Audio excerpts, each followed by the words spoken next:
परमेश्वर के नाम की महिमा हो। हमारे सब लोग आनंदित हैं। हमें परमेश्वर का आराधना करने के लिए तैयार है। हम अपने वेदी को तैयार करें, उसमें से परमेश्वर का पवित्र अग्नि आकर परमेश्वर के नाम की महिमा के लिए आराधना को प्रभु स्वीकार करके हमें बहुत से आशीर्वाद देवे। आमेन, हालेलुया। सब प्रभु के नाम की महिमा। लोग आत्मा में होकर आराधना करने के लिए परमेश्वर की स्तुति करेंगे। हम ताली बजाते हुए परमेश्वर की महिमा करेंगे। हालेलुया। हम गीत को गाएंगे, यीशु तेरी दया से। हालेलुया। सचमुच परमेश्वर की दया हम पर है, जो आज हमने इस दिन को देखा है। हम बहुत भाग्यशाली लोग हैं कि परमेश्वर का अनुग्रह हम पर हुआ है। कई लोग आज के दिन को देख नहीं पाए, परंतु परमेश्वर ने आज का दिन हमको दिखाया। हम हाथ उठाते उस परमेश्वर को कोटि कोटि धन्यवाद करेंगे। धन्यवाद धन्यवाद धन्यवाद धन्यवाद धन्यवाद धन्यवाद धन्यवाद धन्यवाद धन्यवाद स्तुति स्तुति स्तुति। Hallelujah hallelujah. यीशु तेरी दया से मैं जीवन जीता हूँ। यीशु तेरी कृपा से मैं आगे बढ़ता हूँ। यीशु तेरी दया से मैं जीवन जीता हूँ। यीशु तेरी कृपा से मैं आगे बढ़ता हूँ। धन्यवाद धन्यवाद यीशु तेरा धन्यवाद धन्यवाद धन्यवाद यीशु तेरा धन्यवाद। यीशु तेरी दया से मैं जीवन जीता हूँ। यीशु तेरी कृपा से मैं आगे बढ़ता हूँ। यीशु तेरी दया से मैं जीवन जीता हूँ। यीशु तेरी कृपा से मैं आगे बढ़ता हूँ। धन्यवाद धन्यवाद यीशु तेरा धन्यवाद धन्यवाद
धन्यवाद परमेश्वर पिता सचमुच प्रभु आपका दया से प्रभु हम अभी तक जीवित है परमेश्वर आपका धन्यवाद करते हैं प्रभु जी हर दिन परमेश्वर प्रभु जी आप हमें अपने आंखों की पुतली का समान समाता उस परमेश्वर को ताली बजाते हो उस परमेश्वर का धन्यवाद देंगे वो परमेश्वर हमारी हर एक कमी करते हो अपने स्वर के भंडार से पूरा करता उस परमेश्वर का धन्यवाद करेंगे हालेलुया हालेलुया धन्यवाद धन्यवाद धन्यवाद आइए हम एक वचन को पढ़ेंगे भजन संहिता 100 अध्याय उसका पहला दूसरा वचन को हम पढ़ेंगे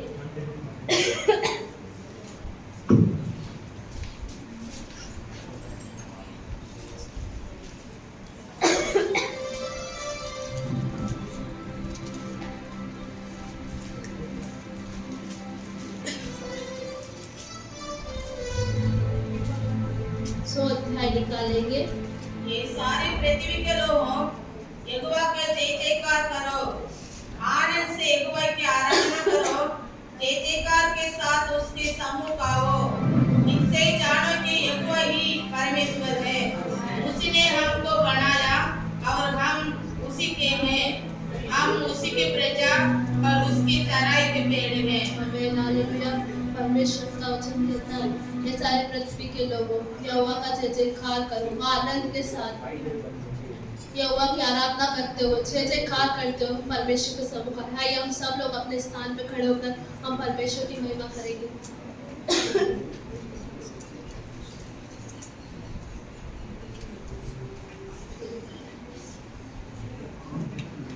हालेलुया स्तुति स्तुति स्तुति। हम एक गीत को गाएंगे सुबह के समय शाम के समय आराधना पिता को। हालेलुया स्तुति हो परमेश्वर। आइए एक गीत हम सभी लोगों का आता हम अपनी आंखों को बंद करते हुए ताली बजाते हुए परमेश्वर की स्तुति आराधना करते हुए ऊंचे स्वर से हम परमेश्वर को आराधना करने के लिए मुझसे ऐसे को पाए। परमेश्वर का वचन कहता है मनुष्यों के बीच में परमेश्वर का डेरा है। हालेलुया हमारे बीच में सचमुच हमारा परमेश्वर हमारे बीच में मौजूद है। हालेलुया हालेलुया स्तुति हो परमेश्वर। आराधना आराधना स्तुति आराधना आराधना हालेलुया आराधना आराधना स्तुति आराधना आराधना सुबह के समय शाम के समय आराधना पिता को।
आराधना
फिर से वो आग बरसा दे, फिर से तूफान आने दे, तेरी महिमा से, तेरे सामर्थ्य से, फिर से तू अभिषेक कर दे, फिर से वो आग बरसा दे।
एक बार फिर से हम पवित्र परमेश्वर को ताली बजाते हुए जोरदार परमेश्वर को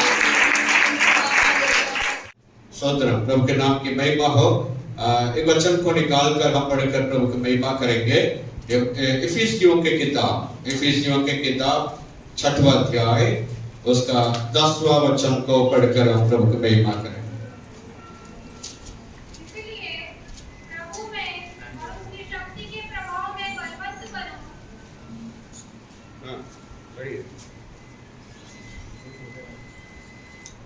हालेलुया।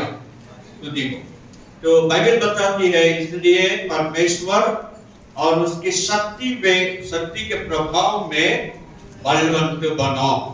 सो प्रभु के नाम की महिमा के लिए हमें शक्तिशाली मतलब एक सामर्थी जीवन बिताने के लिए हमें क्या करना, मसीह में आना काफी नहीं है और प्रभु का नाम लेना भी काफी नहीं है। इस किताब को सफल देने वाले, इस किताब को उठा के चलना भी काफी नहीं है। और जब तक हम इसको मानेंगे नहीं, मैं बार-बार मैं आप लोगों से कहता हूं कि आप कोई सा भी मशीनरी आप खरीदेंगे, मशीन खरीदेंगे, या वॉशिंग मशीन हो और टीवी हो, जो भी हो, आप जो खरीदेंगे उसके साथ एक मैनुअल देते हैं। उस मैनुअल के आधार पर आप उस चीज को इस्तेमाल करेंगे और अच्छा लंबा सेवा वो कर दे सकते हैं। वैसे ही परमेश्वर ने आपको मुझको बनाया है और आप इस परमेश्वर में सफल जीवन बिताने के लिए परमेश्वर ने एक मैनुअल दिया। इसको बोलते हैं पवित्र शास्त्र। पवित्र शास्त्र में से शास्त्र का आखिरी मात्र हटा देंगे तो वो शस्त्र बनता। पवित्र शस्त्र मतलब पवित्र औजार, हथियार। ये हथियार काहे के लिए? लड़ने के लिए।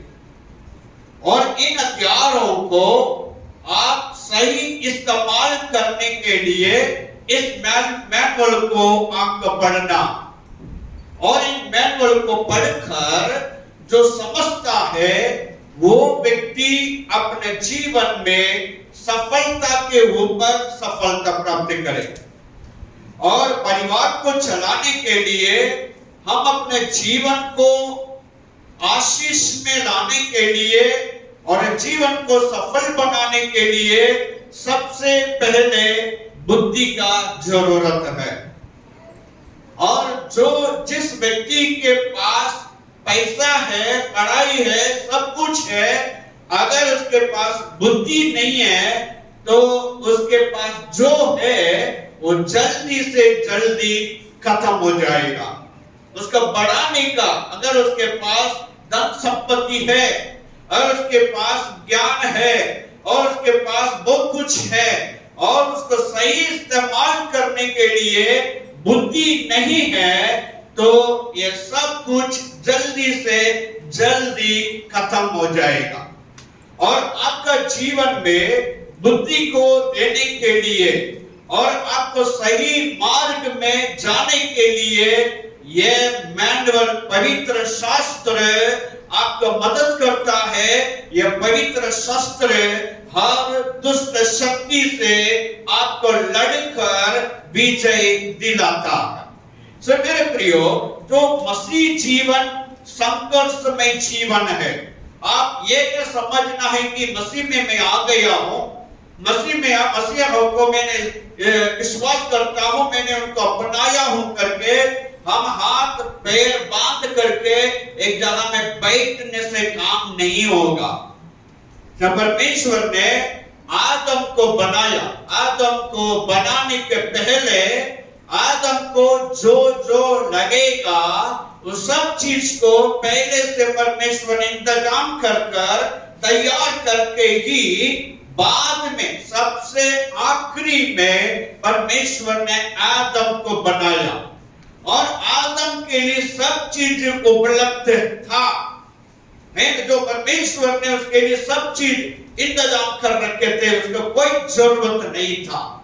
फिर भी ये पवित्र शास्त्र कहता है जो परमेश्वर ने आदम को जिस वाटिका में जो आदम के लिए सबसे सुविधा वाला जगह में ले जाकर के परमेश्वर कहता है कि आप इस खेत में आपको काम करना पड़ेगा, आप इसको देख रेख करना पड़ेगा, इस जमीन में आपको काम करना पड़ेंगे। ये सब कुछ मैंने तेरे लिए इंतजाम तो कर लिया, मैं सब कुछ तेरे लिए प्रबंध तो कर दिया हूं, मैं प्रबंधक हूं, मैं व्यवस्थापक हूं, तेरे लिए सब कुछ मैंने तैयार करके रखा हूं। फिर भी इसको बढ़ाने के लिए तुझे काम करना पड़ेगा। वैसे ही मसीह जीवन में आप आगे हैं, मसीहा ने आपके लिए सूली पर सब कुछ तैयार कर दिया है।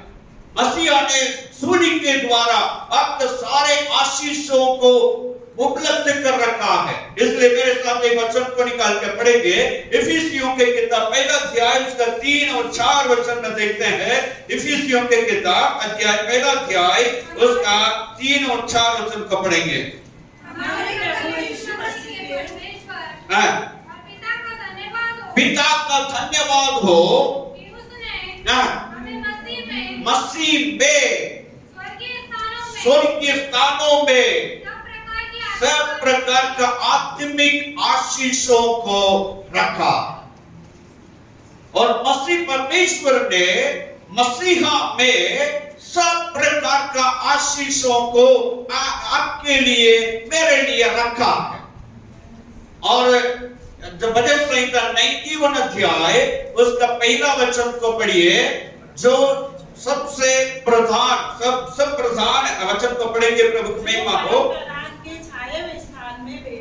परम प्रधान के छाए हुए स्थान में बैठा रहे तो सर्वशक्तिमान के छाया में ठिकाना पाएगा। और परम प्रधान परमेश्वर है जो जिसको बोलते हैं परमात्मा। जो आपसे कोई पूछ रहा है आप किस देवता को आप आराधना करते हो, आप जिस देवता को आराधना करते हो, कोई आपको पूछेंगे तो आपको क्या कहना है? जो आकाश और पृथ्वी को बनाया है उस परमेश्वर को मैं आराधना करता हूं। हमें बोलेंगे आपका जवाब कैसा होना चाहिए? जो आकाश और पृथ्वी को बनाया है और सृजनहार परमेश्वर को मैं आराधना करता। तो उसके बाद वो आपसे कुछ वार्तालाप करने लगेंगे, उसका पहचान क्या, और उसका पहचान क्या करके आपसे पूछेंगे। इस प्रकार मूसा भी परमेश्वर से पूछा, जो मूसा को परमेश्वर ने बोला तू मिस्री देश में जाकर के लोगों को छुड़ाने के लिए चले जा। तब मूसा क्या पूछ रहे थे? प्रभु लोगों ने आपके बारे में से पूछेंगे आप कौन हो, किसने आपको जो हमारे तरफ भेजा है, हमारे पास भेजा है, उसका नाम क्या है करके पूछेंगे। तो हम क्या बताएं? हम क्या बताएं?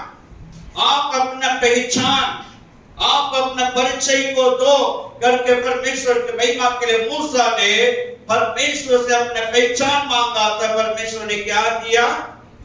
मैं जो हूं सो हूं, मैं कभी बदलता नहीं हूं। और परमेश्वर के नाम की महिमा, मैं जो हूं सो हूं करके बोलने वाला परमेश्वर तुझे भेजा करके बोल दो। सो प्रभु के नाम की महिमा हो। जो हूं सो हूं करके इसका मतलब ये ले लोगी परमेश्वर, वो जो चारों तरफ घेरे रहने वाला परमेश्वर कहता है। और कभी ना ऊँगने वाला परमेश्वर कहता है, कभी ना सोने वाला परमेश्वर कहता है, कभी जो बलहीन ना होने वाले, तकित ना होने वाला परमेश्वर कहता है मैं जिंदा परमेश्वर हूं। आमीन, हालेलुया। सो प्रभु के नाम की महिमा हो। यहाँ पे बाइबल बता रही है तुम्हें परमेश्वर का शक्ति में बलवंत होना जरूरी है। मसीह जीवन एक संघर्षमय जीवन है। आप दुनिया में जैसा आप उल्टा उल्टा काम करके आगे बढ़ने के लिए चाहते थे, शैतान आपको मदद करता था। और प्रभु में आने के बाद आप ईमानदारी से काम करना शुरू कर दिया है। प्रभु में आने के बाद सज्जनता से आप जीना शुरू कर दिया है। प्रभु में आने के बाद लोग मुझे आरोप नहीं लगाना है, मुझे एक आदर्शमय जीवन बिताना है करके आपने संकल्प लेकर आप आगे बढ़ने के लिए प्रयास करते हैं, तो शैतान आपको आगे बढ़ने नहीं देगा। आप अच्छा जीवन मतलब अच्छा निर्दोष में जीवन, सज्जन में जीवन और प्रभु की महिमा के लिए उत्तमता से आप जीना चाहेंगे, बिना झूठ बोल के, बिना बुराई करके मैं जीना चाहता हूं करके आप संकल्प लेंगे, तब शैतान अपना पूरा ताकत लगा के आपको गिराने के लिए आएगा। इसलिए मैंने बार बार मैं लोगों से कहता हूं, आप मसीह में आने के बाद लोग आपके ऊपर आस लगाते हैं। मसीह में आने के बाद लोग आपके ऊपर आशा लगाते हैं, उम्मीद रखते हैं कि इन्हीं लोग यीशु मसीह के समान बनने के लिए बुलाए गए हैं। आप जो मसीह में आने के पहले कितना भी आप गलती किए न हो, आपने मसीह में आने के पहले बहुत गलतियां किए होंगे, लेकिन कोई भी आपको ये नहीं बोला है जो तुम ऐसा पूजा पाठ कर रहे क्यों, गलती क्यों कर रहे हो करके कोई नहीं बोलता है। लेकिन जब आप प्रार्थना में आएंगे, जब आप बाइबल पढ़ना शुरू करेंगे, जब आप यीशु मसीह को आराधना करना शुरू करेंगे, तब बोलने लगेंगे क्या यीशु यही सिखाता है, क्या तुम्हारा भगवान यही सिखाता है। तो इसके पहले हम अटरम बहुत सारे गलतियां करते थे, उन गलतियों को कोई भी नहीं बोला क्या भैया तो पूजा पाठ करती है, गलती क्यों करते हैं करके कोई नहीं बोला। लेकिन आप आराधना में परिवर्तित होने के कारण लोगों को मालूम है कि यीशु मसीह बुराई करने वाला नहीं है, यीशु मसीह प्रेमी परमेश्वर है, यीशु मसीह पवित्र परमेश्वर है, यीशु मसीह ज्ञानी परमेश्वर है। इसलिए उनका आराधना करने वाला भी प्रेमी बनेंगे, उनका आराधना करने वाले भी पवित्र बनेंगे, उनका आराधना करने वाले बुराई ना करेंगे करके लोग हमारे ऊपर आस लगा के देखते हैं। हालेलुया। तो ये तो लोगों का गलती नहीं है जो इस प्रकार का तुम्हारा यीशु ये सिखा था, तुम्हारा पास्टर साहब ये सिखा था, या आपका पवित्र शास्त्र ये सिखाते हैं करके लोग बोलते हैं, तो उनका गलती नहीं है। लोग बड़ी आस लगा कर जो आपको देखते हैं कि तुम हमारे लिए आदर्श बनो, तुम मेरे लिए आदर्श बनो, तुम यीशु मसीह का आराधना करते हो, यीशु मसीह जैसा आदर्श बनकर दिखाओ करके लोग आपको ऊपर मेरे ऊपर जो आस लगाते हैं। इसलिए बाइबल बताती है मसीह जीवन संघर्षमय जीवन है। जो इस संघर्ष में आपको जय पाना है, आपको शक्तिमान बनना चाहिए। शक्तिमान जो स्तोत्र में से जो एक चरण में आता लड्डू खाता कोई छोटा भी, और तो लड्डू खाने से उसको बल आता, और जैसे वो लड्डू खा लेता है एकदम उसका जो ऐसा बल्ले बल्ले दिखाने लगता, तो इतने बड़े बड़े सूरवीरों को भी वो गिरा देता है कठोर। तो इससे आप क्या सीख रहे हो? जो प्रभु की महिमा हो, जो परमेश्वरीय ताकत को हमें पाना चाहिए। जो व्यक्ति परमेश्वर के ओर से ताकत को प्राप्त करता है, उससे बड़े बड़े शूरवीरों को परमेश्वर का ताकत से गिरा देता है। हमें बोलेंगे, इसलिए बाइबल बताती है तुम परमेश्वर के शक्ति में बलवंत बनो, बलवंत बनो। प्रभु के नाम की महिमा हो। इस प्रकार मसीह जीवन लापरवाही में जीवन बिताओगे और हमेशा आत्मिक जीवन में सोते रह जाओगे। बाइबल पढ़ते समय नींद आना, प्रार्थना करते समय नींद आना, और प्रभु का भवन में आकर के वचन को सुनते समय नींद आना, उधर क्या चल रहा है? इधर ध्यान दो। और इस प्रकार शैतानी शक्तियां इंसानों को निर्बल कर देता है। परमेश्वर में आप बलवंत होने के लिए प्रभु कहता है, इसलिए भजन संहिता 84 उसका 5 वचन में हमने पढ़े थे, जो धन्य है जो तुझसे शक्ति पाता। और परमेश्वर से शक्ति पाओ, जो परमेश्वर से शक्ति पाएंगे, ये शक्ति आपका आत्मा को मजबूत करने वाला शक्ति होगा। जो व्यक्ति आत्मा में मजबूत है, जो यहाँ पे गवाहियों से भी मालूम पड़ जाता है, बातों से मालूम पड़ जाता है, आप जो बोल रहे हैं उन बातों से मालूम पड़ जाता है कि आगे आत्मिक या शारीरिक। आत्मिक व्यक्ति कैसा बोलता है, शारीरिक व्यक्ति कैसा बोलता है। शारीरिक व्यक्ति शरीर के ऊपर निर्भर होता है, मेरे लिए कोई नहीं है, मेरे लिए कोई नहीं है, सब होने का बावजूद भी मेरे लिए कोई नहीं है करके बोलते हैं। ये कौन बोलेगा? शारीरिक व्यक्ति बोलेगा। मैं भी एक दिन बोला था, और भोपाल में लोगों ने मुझे धमकी दी, और सेवा करोगे, मार डालेंगे, हमारे गांव में कभी नहीं आने का बोला। इन बातों को सुन के मैं भी निराश हुआ, और निराश होकर शरीर पर आ गया। और प्रभु, इन लोग तो बोलते हैं तुम्हारे मेरे लिए कोई नहीं है। मैं तमिलनाडु के रहने वाला हूँ, मैं भोपाल में आके पढ़ा हुआ, यहाँ पे सेवा कर रहा, मेरे लिए और कोई विश्वासी नहीं है। आप जैसा कलीसिया भी नहीं था उस समय, नया नया था, मेरे लिए बोलने वाला कोई नहीं थे, मुझे बचाने वाला कोई न था। शैतान बोला तुझे मार डालेंगे तो क्या करेगा? तब मैं शरीर पर होने के कारण मैं भी सोचने लगा मेरे लिए कोई नहीं है, मुझे मारेंगे, प्रभु मैं क्या करूं? रोने लग गया। और प्रभु की दया मेरे ऊपर होने के कारण परमेश्वर ने मेरे निर्बलताओं को सह लिया। परमेश्वर ने मुझे ताकत दिया। और जिस प्रकार ये अक्षर लिखा हुआ ना, वैसे कि मेरा खुले आंखों में एक वचन को मैंने देखा, परमेश्वर ने मुझे दिखाया। प्रेरितों का काम 18 अध्याय 9 और 10 वचन का परमेश्वर ने मुझे दिखाया। उस वचन को मैंने जैसा पढ़ा, पढ़ने के बाद मुझे शक्ति मिली, तब मैं आत्मिक हुआ। प्रभु, मैं जो कुछ बातों से मैं निराश हुआ, मुझे क्षमा करो, मैं आपको जैसा पहचानना चाहिए था वैसा न पहचान पाया, मुझे क्षमा करो करके मैंने रोया।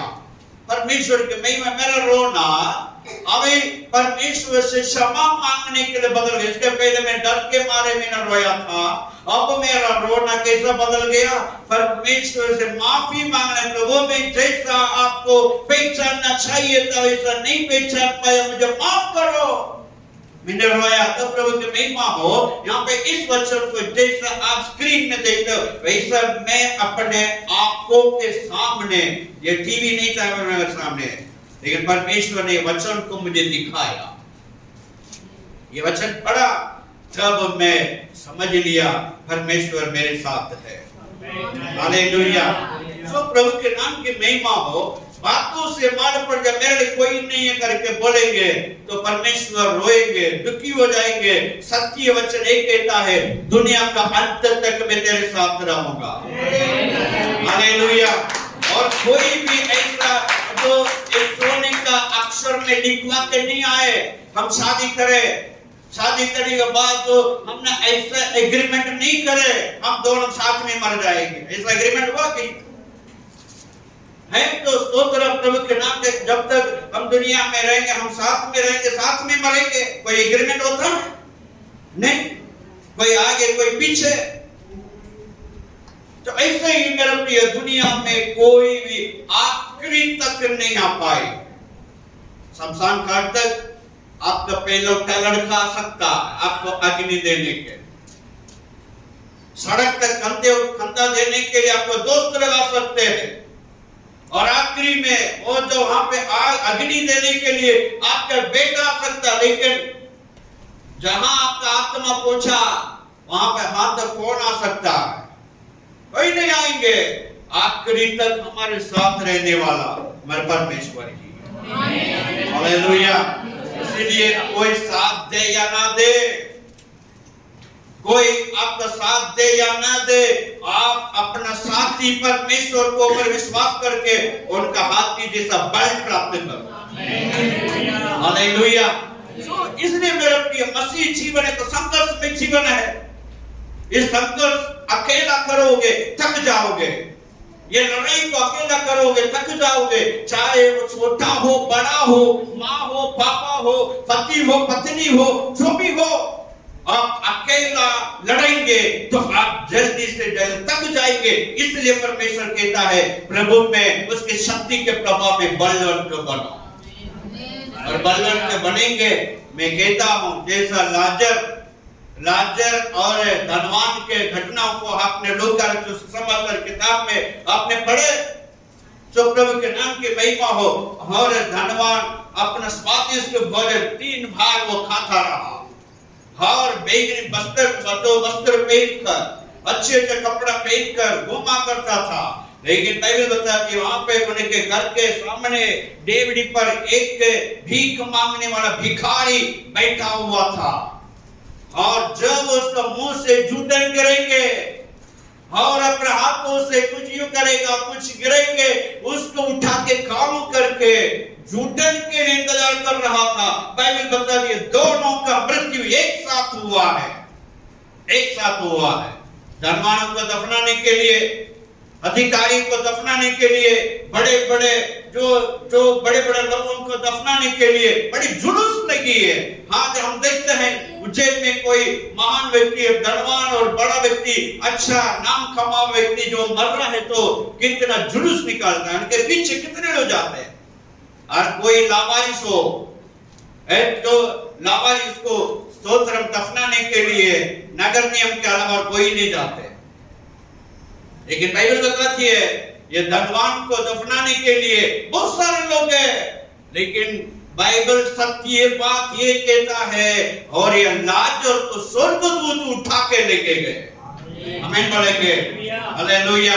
धनवान लोग उनको जो शरीर को दफना के और नरक में प्रवेश करवाने के लिए ढोल बजा के लेके जाते हैं, फूल खिलाकर लेके जाते हैं, फूल डाल के लेके जाते हैं। लेकिन यह लावारिस या लाजर को बाइबल बताती है, या लावारिस लाजर को स्वर्गदूत ने उठा कर लेके गया और परमेश्वर को मस्जिद में बिठा दिया। आमीन बोलेंगे। तो सब प्रभु के नाम की महिमा हो। लाजर सोचा भी ना होगा मुझे आखिरी संस्कार स्वर्गदूत करेंगे। हालेलुया। इसलिए मेरे प्रियो, तो मरने के बाद क्या हो रहा है कोई नहीं जानते। इसलिए जब तक आप जीवित रहो तब तक परमेश्वर को उपस्थिति में सही जीवन बिताकर संघर्ष करो, अच्छाई के लिए संघर्ष करो और संघर्ष करके प्रभु का ताकत से आप आगे बढ़ोगे, आप जीवन से भी बढ़कर रहोगे। हालेलुया। प्रभु जो धन्य है तो तुझसे शक्ति पाता है ना। उसको लड्डू खाने से इतना शक्ति आता है, परमेश्वर का वचन खाने से आप निर्बल होंगे। हालेलुया। और प्रभु के नाम की महिमा हो और स्तोत्र प्रभु के नाम की महिमा हो। एलिया इतना सामर्थ्य में सेवा करता था, जरा सा बातों में सिगड़ गया जैसा छुई हुई पेड़ के समान। कई लोगों को देखने में चट्टान तरीके दिखेंगे, चट्टान तरीके दिखते हैं। लेकिन मैं कई बार मैंने देखा जो उनका गाने का आवाज, आराधना और प्रार्थना का जो विषय देंगे, कितना बढ़िया प्रार्थना करते हैं। लेकिन जरा सा एक समस्या आते ही थोड़ा सा ऐसा सुई जैसा चुभता है, ऐसा चुभने के बाद एकदम बिल्कुल लटक जाते हैं। मैं सोचता ये तो चट्टान तरीके बोलने वाला व्यक्ति चट्टान तरीके रहते थे, अभी देखो जरा सा बातों में लुढ़क गए। का मतलब शरीर बल है, शरीर में बल्ले बल्ले दिखाते हैं, आत्मा कमजोर है। हमें बोलेंगे आत्मा कमजोर। जो आत्मा बलवंत है तो आप विपरीत परिस्थितियों को देखकर रोएंगे नहीं। रोना है तो मसीह के लोग, रोना है तो दूसरों के लिए रो। मसीह के लोग अपने लिए कभी ना रोना है। मसीह के लोग अपने विषय के लिए, अपने चीज को प्राप्त करने के कभी ना रोना। अगर ऐसा मसीह के लोग अपना स्वार्थ के लिए रोएंगे, वो नकली मसीह है। वो बाइबल कहता है तुम्हारा स्वर्गीय पिता जानता है तुम्हें क्या क्या जरूरत है। हमें बोलेंगे तो रोने का जरूरत नहीं। इसलिए परमेश्वर कहता है, जो पहला पत्रस के किताब 5-7 वचन में तो जो वचन को पढ़ेंगे वो आपको ऊपर ध्यान रखता है। प्रभु के नाम की महिमा। पहला पत्रस के किताब 5-7 वचन। सारी चिंता उसी पर डाल दो क्योंकि उसको तुम्हारा ध्यान है। आमेन, हालेलुया। कितने लोग बोल सकते हैं मेरे ऊपर प्रभु ध्यान देता है, रखता है। हालेलुया। और वे क्यों रोते गाते? परमेश्वर मेरे ऊपर ध्यान रखता करके बोलते, परिस्थिति बदलने से रोने लगते। तो इस रोने से पवित्र आत्मा शोकित होकर मेरा बेटी, मेरा बेटा, मेरा ताकत पवित्र जैसा समझना चाहिए न समझे। इसलिए पौलुस प्रार्थना करता है, जो परमेश्वर के पहचान में तुझे बढ़ने के लिए समझ और बुद्धि और ज्ञान की आत्मा तुझे मिले। हमें बोलेंगे। और जब प्रभु की महिमा हो, जब परमेश्वर का शक्ति पाने के लिए, इसलिए तो मैं पिछले बार मैंने बोला था, सुबह उठते ही कई लोग मोबाइल को चार्जिंग में लगाते हैं। तो मैंने यही जो स्तोत्र, मोबाइल को चार्जिंग में लगाने के लिए सुबह उठते ही जैसा नींद खुला और जो मोबाइल चार्जर में चार्जिंग में जाना चाहिए, करके चार्जर को लगाकर चार्जिंग करते हो, वैसे ही कितने लोग उठते ही अपने आत्मिक जीवन का चार्जिंग के लिए परमेश्वर में लगे रहते हैं। हालेलुया। सो यहाँ से शक्ति पाओ, रोज आपको शक्ति पाना है। जैसा आप रोज खाना खाते हैं, रोज खाना खाने वाले लोग हालेलुया बोलेंगे। एक हफ्ता में एक ही बार खाना खाने वाले लोग बोलेंगे नहीं। सो प्रभु के नाम की महिमा हो। और हम रोज हम खाते हैं। क्यों खाते? अगर नहीं खाएंगे, पुराना जमाने का खाना बहुत अच्छा, एक दिन खाएंगे तो दूसरा दिन खाने की जरूरत नहीं पड़ता था, इतना एनर्जी मिलता था। अब हमें रोज ही खाना पड़ता। तो वो भी 2-3 बार खाने के लिए उत्साहित करते हैं, भैया खाना नहीं खाओ तो बलहीन हो जाओगे, कमजोर पड़ जाओगे, खाना खाओ। ऐसे जो एक के दिन में 3 बार खाने वाले लोग हालेलुया बोलेंगे। मैं बोलता हूं हालेलुया, मैं 3 बार खाता। इसलिए जो इन वचनों के कितनी बार खाते हैं, ये वचन आपका शरीर और आत्मा को भी बलवंत करने के लिए सामर्थ्य है। हालेलुया। जो इसलिए मेरे प्रियो, जो व्यक्ति परमेश्वर से शक्ति पाता है, शक्ति पाने के लिए उनके साथ मिले रहना। इसलिए तो प्रभु ने एक अच्छा उदाहरण दिए, जो यूहन्ना 15वां अध्याय में परमेश्वर वहां पे एक साधारण लोग समझने के लिए एक अच्छा उदाहरण दिया। दाखिल था, आज जो मान लो कोई सा भी पेड़ ले लो, कोई सा भी पौधा ले लो, और स्तोत्र प्रभु के नाम की महिमा हो। प्रभु के मेरा पिता किसान है, तुम दाखिलता हो, इसका मतलब तुम एक पौधे हो, एक पेड़ हो। मैं पेड़ हूं, तुम उसके डालियां हो। और डालियां जब तक उसमें बने रहेंगे तब तक वो हरा भरा रहेंगे। कितना भी जो हवा को झोंके आए तो भी वो झुकते हैं, हिलते हैं, टकराते हैं, लेकिन कभी से भी ज्यादा तूफान आए तो कुछ पेड़ का डालियां टूटते हैं। लेकिन जो मजबूत पेड़ जो रहता है वो पेड़ कभी टूटते नहीं है। और इतने भी तूफान आए तो उसको मार तो खा लेते हैं, मार खा के दोबारा वो अपना सीना थान के खड़े हो जाते हैं। ये ना मसीह के लोग हैं। आज तूफान आएंगे, कब आएंगे बोल नहीं सकता। आप कभी सोचे भी नहीं होंगे, उस समय अचानक आंधी तूफान आके आपको टकराएंगे।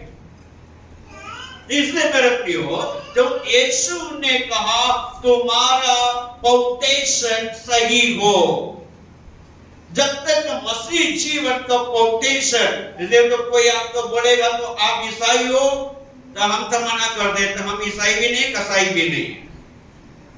फिर कौन हो? हम मसीह के हैं, अभिषिक्त लोग हैं। मसीह का मतलब क्या है? अभिषिक्त। और मसीह के लोग, हम मसीह हैं, मसीह का मतलब अभिषिक्त लोग हैं। और परमेश्वर का अभिषेक मुझे मिला है, इसलिए मैं मसीह हूं। मैं ईसाई धर्म का नहीं हूं। ईसाई धर्म का फैलाने वाला, ईसाई धर्म का धर्म परिवर्तन करने वाला मैं नहीं हूं, आप भी नहीं हो। आप मसीह हो। मसीह का मतलब अभिषिक्त व्यक्ति। ये अभिषिक्त व्यक्ति परमेश्वर को दिखाने वाला व्यक्ति होना चाहिए। आमीन बोलेंगे? दिखाने वाला अंधा होने के बेटा रहेगा तो कैसे देखे? दिखाने वाला और लोगों को बताने वाला, ऐसा निराश में जो अपना गाना गाते रहे, और तो उसको नया व्यक्ति कैसा प्रभु में आएगा?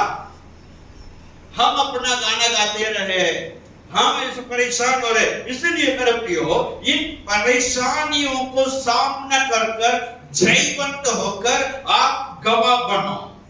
इसलिए बाइबल बताती है, इब्रानियों के किताब 12वां अध्याय इसका पहला वचन में देखते हैं, बादल सरीखे इतना गवाह हमें घेरे हुए हैं। आप परमेश्वर के महिमा के लिए विश्वास के रफ्तार में, विश्वास में दौड़ने वाले हो। जो आपके पहले कई लोगों ने दौड़ लगा चुके हैं, उनमें से कई लोगों ने ताज पाया है, विजय पाया है। और विजय पाया हुआ व्यक्ति आपके लिए एक आदर्श है। वो आदर्श लोग कहते हैं, जो मैं भी दौड़ा जिस दौड़ में तुम दौड़ रहे हो। समझ में आ रहा है? आप यहाँ पर हैं? हालेलुया। जो जिस दौड़ में आप दौड़ रहे हो, उस दौड़ में मैं पहले दौड़ चुका हूं भैया। मुझे भी परेशानी आए थे, मुझे भी नाम धराई आया, मुझे मेरे ऊपर भी आरोप लगा दिए, मेरे ऊपर भी परेशान आए, लेकिन इन सारे परेशानियों को देख कर मैं यीशु को देख कर मैं आगे निकल पड़ा। जैसे तीसरे वचन को पढ़िए, ये इब्रानी के किताब 12:3 में क्या लिखा है? इसीलिए उस पर ध्यान करो। किस पर? जो यीशु हमारे आगे खड़े हैं और हमारे आदर्श लोग हमारे आगे दौड़ लगाए हुए हैं, उनको ध्यान करो, उनका ध्यान करो। उन लोगों ने कैसा दौड़ लगाकर जयवंत जीवन बिताए, जैसे यीशु आपके लिए, मेरे लिए दुख उठाकर इन सारे बातों से जयवंत होकर वहां पे खड़ा है। बेटा तू मेरे पास आ, मैं भी जो रास्ता में तू जा रहा था उस रास्ता में मैं भी गया। इसलिए मैं जो पथ छोड़ के जा रहा हूं, इस पथ में से तुम भी आ जाओ।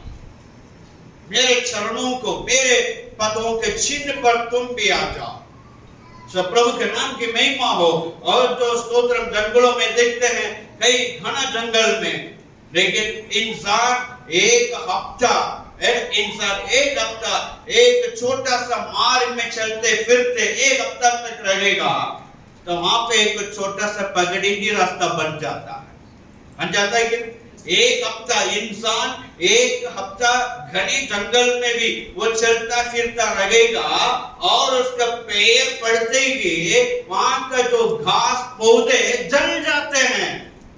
कई सालों से हाथी जाया करता था, कई सालों से जो वहां पे जो लायन और टाइगर और जितने भी बड़े बड़े जानवर जाया करते थे, लेकिन वहां पे पगड़ी की रास्ता नहीं दिखेगा। लेकिन इंसान एक हफ्ता और जो किसी घना जंगल में भी आना जाना करता रहेगा, पगड़ी की रास्ता दिखेगा। उसका मालूम है कि यहाँ पे कोई इंसान गया हुआ है और जहां तक गया वहां तक मैं भी जा सकता हूं के उस पगड़ी की रास्ता से जा सकता हूं।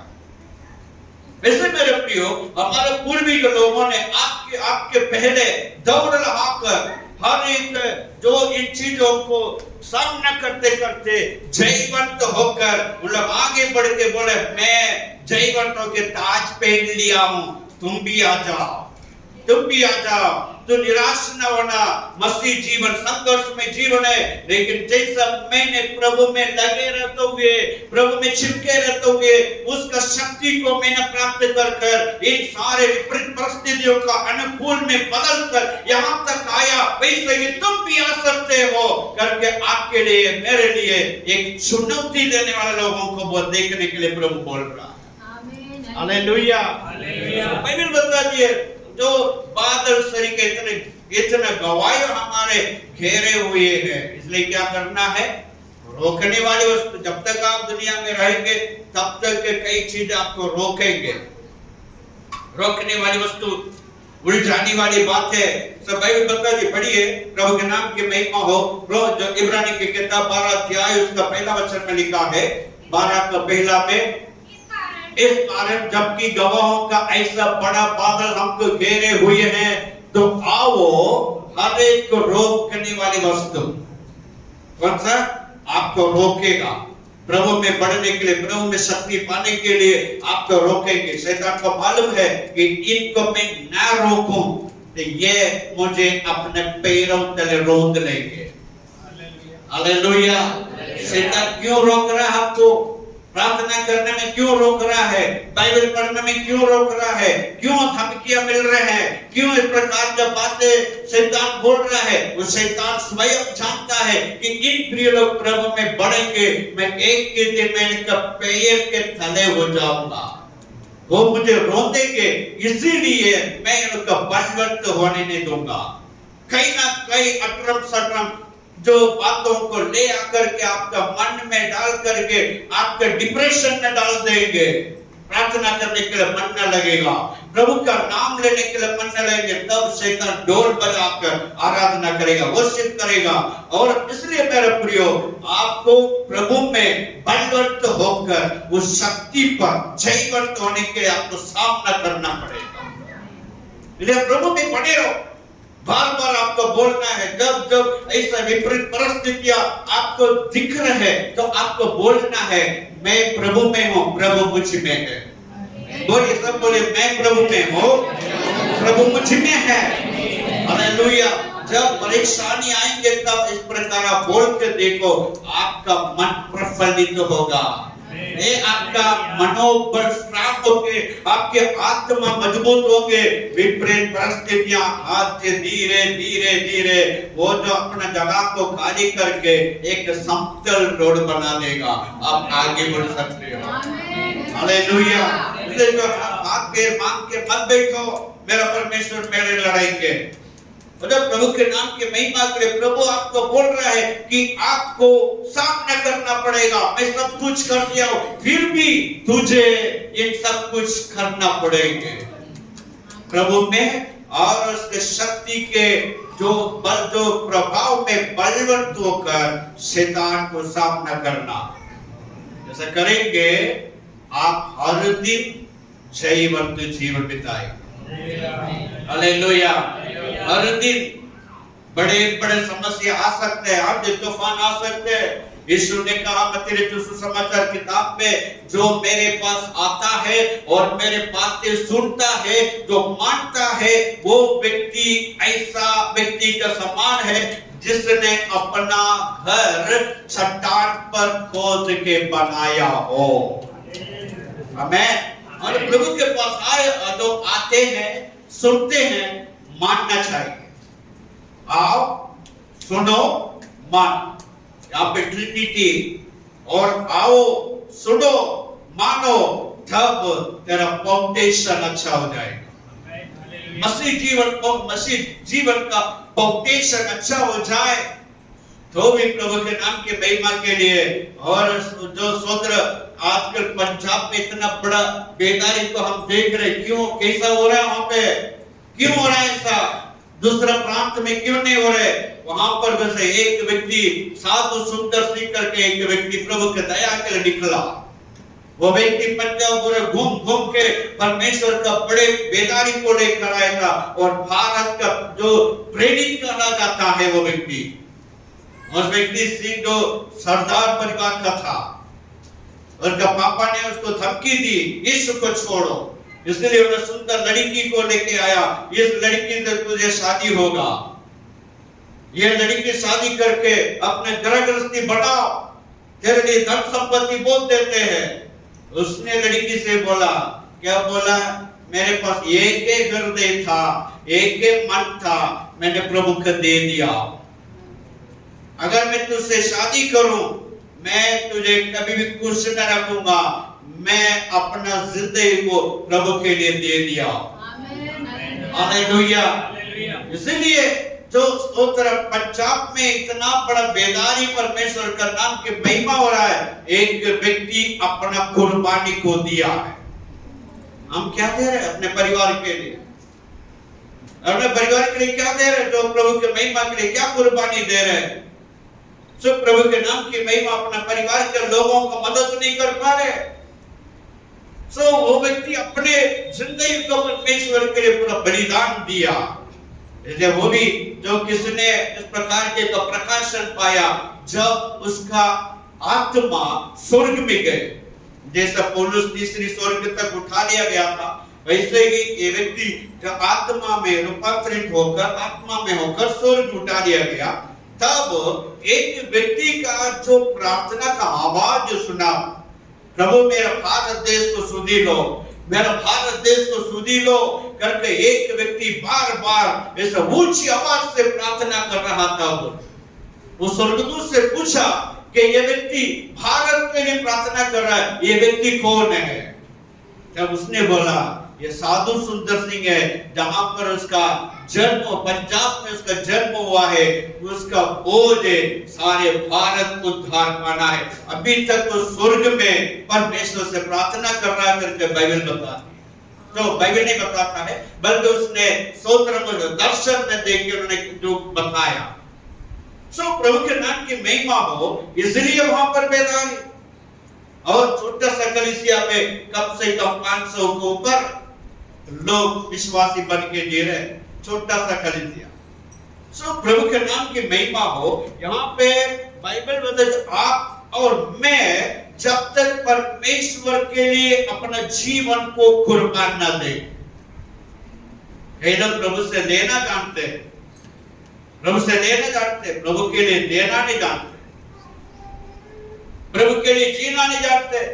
प्रभु से बोलते प्रभु ये करो वो करो, प्रभु बोलता है तू मेरे लिए क्या करता, तो मेरे लिए क्या करता? अरे तो जीरो, प्रभु हमको जो सो अद्भुत काम करना, लेकिन प्रभु के लिए हम कुछ भी नहीं करें।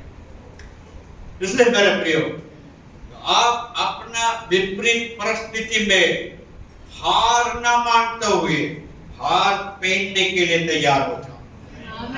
आमीन बोलेंगे। और विजेता को हार पिनाते, हार मानने वालों को कुछ नहीं मिलता। आत्मिक जीवन में शैतान आपके आशीषों को छीनने के लिए कोशिश करेगा। प्रभु ने आपके लिए बनाया ना, वो चीज को बिगाड़ने के लिए शैतान कोशिश करेगा, लेकिन उसके कोशिश को कामयाब ना होने देना है तो आपको प्रभु में बलवंत होकर उसके विरोध में आपको खड़े रहना चाहिए। हालेलुया। आइए हम अपने स्थान पे खड़े हो जाए। पौलुस ये जानता है, ये चाहता भी है विश्वासी लोग रोज संघर्ष करें। हालेलुया। रोज संघर्ष करना, रोज। और रोज आप सुबह उठते ही प्रार्थना करके बलवंत हो जाओ। आमीन बोलेंगे। हालेलुया। और तो स्तोत्र उठते ही प्रार्थना करके कम से कम आधा 1 घंटा एक अच्छा विश्वासी अच्छा विश्वासी कम से कम सुबह 1 घंटा परमेश्वर का सम्मुख बैठना चाहिए। एक अच्छा विश्वासी कम से कम बोलता।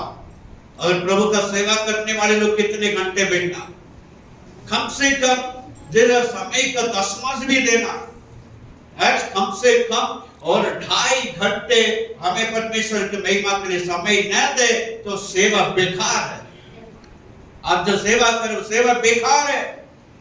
और जो 2.5 घंटे से ज्यादा परमेश्वर के लिए एक सेवक को समय देना, एक विश्वासी प्रभु के नाम की महिमा के लिए कम से कम 1 घंटे से ज्यादा प्रभु के साथ समय बिताना, तब वो व्यक्ति जयवंत जीवन बिता पाएगा। नहीं तो शैतान कई ना कई बातों को ले आकर के आपको कमजोर करके, आपको बीमार करके, आपको परमेश्वर से दूर करने के लिए प्रयास करेगा। इसलिए मेरे प्रियो, आप अपना मनोबल और अपना शक्ति को, आत्मिक शक्ति को बढ़ाने के लिए परमेश्वर से शक्ति मांगो। प्रभु मुझे बुद्धि दे ताकि मैं आप में लगे रहूं, आप में लगे रहूं। सो प्रभु के महिमा हो। एक पेड़ में जो डालियों को देखते हैं, डाल में जो स्तोत्र एक 50 किलो बेट को लटका के रखेंगे तो क्या होगा, डाल टूट जाए। वैसे ही सारे दुनिया का बोझ को अपने शरीर में मत रखो। है जो स्तोत्र सारे दुनिया का बोझ उठा के लेके चलेंगे कई लोग। मतलब प्रभु के महिमा हो, सारे बोझ को परमेश्वर पर डालकर फ्री होकर प्रभु की महिमा करो। हालेलुया। सारे बोझ को लेने वाला परमेश्वर हमारे साथ है। तो इसलिए प्रभु की महिमा हो। कोई भी परेशानी आपके जीवन में आएंगे, ये सारे परेशानियों का समाधान केवल प्रभु यीशु मसीह में है करके पहले जान लो। जान करके उनके शरण में बैठ करके शक्ति पाओ।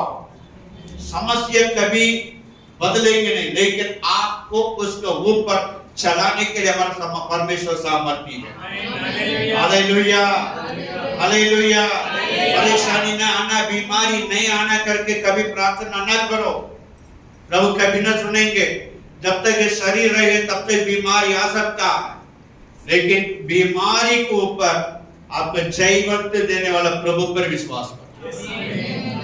बीमारी आपको मृत्यु कुंड में आपको निगल ना सकेंगे। बीमारी आएंगे, प्रार्थना करके उसे बीमारी को डांटेंगे और बीमारी को दूर करेंगे। मेरा धर्मी जन अपना ही विश्वास से जीवित रहेगा करके प्रभु ने बोला। हालेलुया। आप परमेश्वर का धर्मी हो, आप अपने विश्वास से जीने के लिए प्रयास करो। तो प्रभु की महिमा करें। आइए हम अपने हाथ बंद करें, अपने हाथ ऊपर उठाकर, प्रभु मुझे बलवंत कर, प्रभु मुझे शक्ति दे, प्रभु मुझे शक्ति दे। आपके साथ लगे रहने में, आप में बने रहने में मुझे मन दीजिए प्रभु, यीशु मसीह के नाम में। Hallelujah, hallelujah. Thank you Holi spirit. सारे आदर और महिमा हम आपको देते हैं प्रभु यीशु मसीह के पवित्र सामर्थ्यमय नाम से मांगते हैं। सुन और कबूल करते हैं। आमीन। परमेश्वर हमारी प्रार्थना सुनकर हमसे बातें करने के लिए प्रभु का धन्यवाद करेंगे। उनके नाम की महिमा। आइए मां की आशीष को प्राप्त करें। पिता परमेश्वर का प्रेम, पुत्र यीशु मसीह का अनुग्रह, पवित्र आत्मा का सहभागिता हमेशा हमेशा हमारे साथ बने रहे।